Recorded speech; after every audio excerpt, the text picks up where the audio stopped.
दोस्तों नमस्कार। चैनल विविध प्रस्तुति में आप सभी का स्वागत है। दोस्तों, धर्म ईश्वर को मानने वाले क्या ईश्वर को, उनकी सत्ता को बारीकी से कभी जानने का भी प्रयत्न किए हैं? दोस्तों, इस संदर्भ में मैं इसलिए बात कर रहा हूं कि आज का समय में, वर्तमान समय में धर्म के नाम पर, ईश्वर के नाम पर आए दिन बहस, आए दिन झगड़ा, आए दिन दंगा फसाद धर्म के नाम पर, ईश्वर के नाम पर बहुत ज़्यादा अधिकायत मात्रा में हो रहा है। और देश में अगर अशांति भंग हो रही है तो इसमें अधिकांश मात्रा में धर्म और ईश्वर भगवान के नाम से अशांति हो रही है। लोग अपने अपने धर्मों को बलपूर्वक मानने मनाने का कोशिश कर रहे हैं। एक प्रकार से कहा जाए तो तलवार की नोक में धर्म मानने और मनवाने की बात होती नज़र आ रही है। तो क्या सर्वशक्तिमान ईश्वर का यही संदेश हो सकता है कि मेरी आस्था, मेरा पूजा बलपूर्वक करना है या कराना है, तलवार के नोक में करना है या कराना है? तो ये चीज़ थोड़ी सी अटपटा लगती है।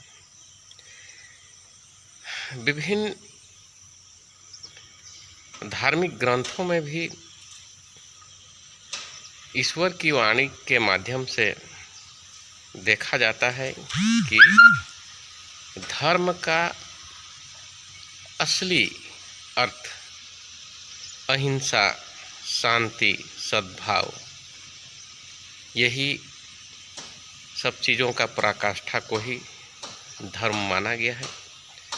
लेकिन आज अपने आस्था का प्रदर्शन, अपने धर्म का प्रदर्शन ऐसे धर्मावलंबी कर रहे हैं कि उसमें प्रेम के जगह, अहिंसा के जगह ज़्यादा हिंसा दिखती है, प्रेम के जगह ज़्यादा घृणा दिखती है, नफरत दिखती है।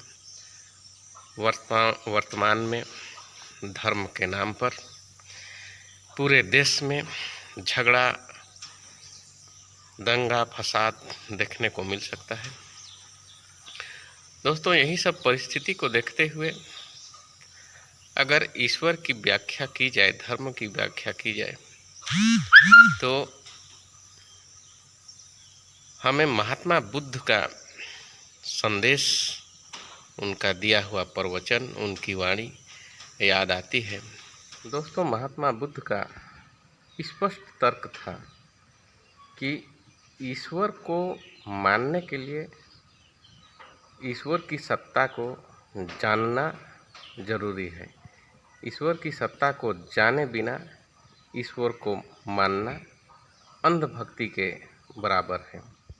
और ईश्वर को जानना है तो उसके लिए ध्यान करना चाहिए, न कि ईश्वर के नाम पर विवाद करना चाहिए, बलपूर्वक किसी दूसरे व्यक्तियों को, समूहों को अपने धर्म को मानने के लिए विवश करना चाहिए और लड़ाई झगड़ा करना चाहिए, न कि तलवार के नोक का इस्तेमाल करना चाहिए। तो ये वैसे तो महात्मा बुद्ध का बहुत सिद्धांत है। उनके सिद्धांत को, उनके तर्क को, उनकी वाणी को समझने से शांति ही शांति प्राप्त होने की पूर्णतः संभावना होती है। और बुद्ध वाणी को जानने वाले, समझने वाले लोग परम शांति की मार्ग में प्रशस्त अग्रसर होते हैं। तो ईश्वर को मानने के लिए जानना अति आवश्यक है। ये हम एक लाइन में बुद्धवाणी का हम यहाँ जिक्र किए, और इसी के ठीक उलट आज की परिदृश्य को देखा जाए तो ईश्वर को मानने वाले लोग, उनके सिद्धांत, उनके ईश्वर की सत्ता को समझने के लिए जो ध्यान एकाग्रता की ज़रूरत होती है, उसके ठीक उलट बल का प्रयोग करना, लाठी डंडों तलवारों, आजकल तो धर्म के नाम पर, ईश्वर के नाम पर गोलियां चल रही हैं, दंगा फसाद हो रहे हैं, कितनी जान माल की क्षति हो रही है। तो ये ईश्वर को मानना, ये धर्म को मानना, मार्ग ईश्वर का मार्ग में जाने का नहीं हो सकता है, धर्म का मार्ग प्रस्तुत करने का नहीं हो सकता है। हम किसी एक धर्म विशेष के बारे में ये व्याख्या, ये संदर्भ प्रस्तुत नहीं कर रहे हैं। सभी धर्मों का यही हाल है आज के समय में।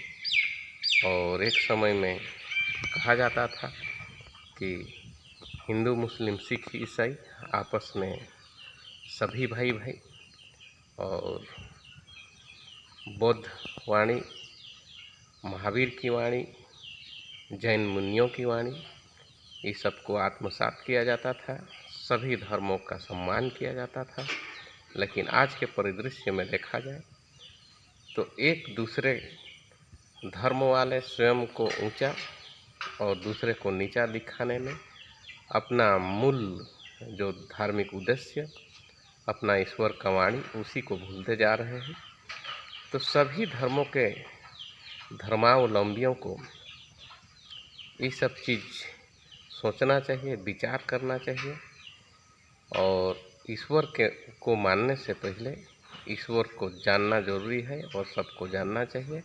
और ईश्वर को जानना, अगर कोई जाने, दशांश भी जाने ईश्वर की सत्ता को, ईश्वर की वाणी को, ईश्वरीय सिद्धांत को, धार्मिक सिद्धांत को, तो धर्म के नाम पे, ईश्वर के नाम पे कम से कम बलपूर्वक दंगा फसाद, लड़ाई झगड़ा कभी नहीं होगा।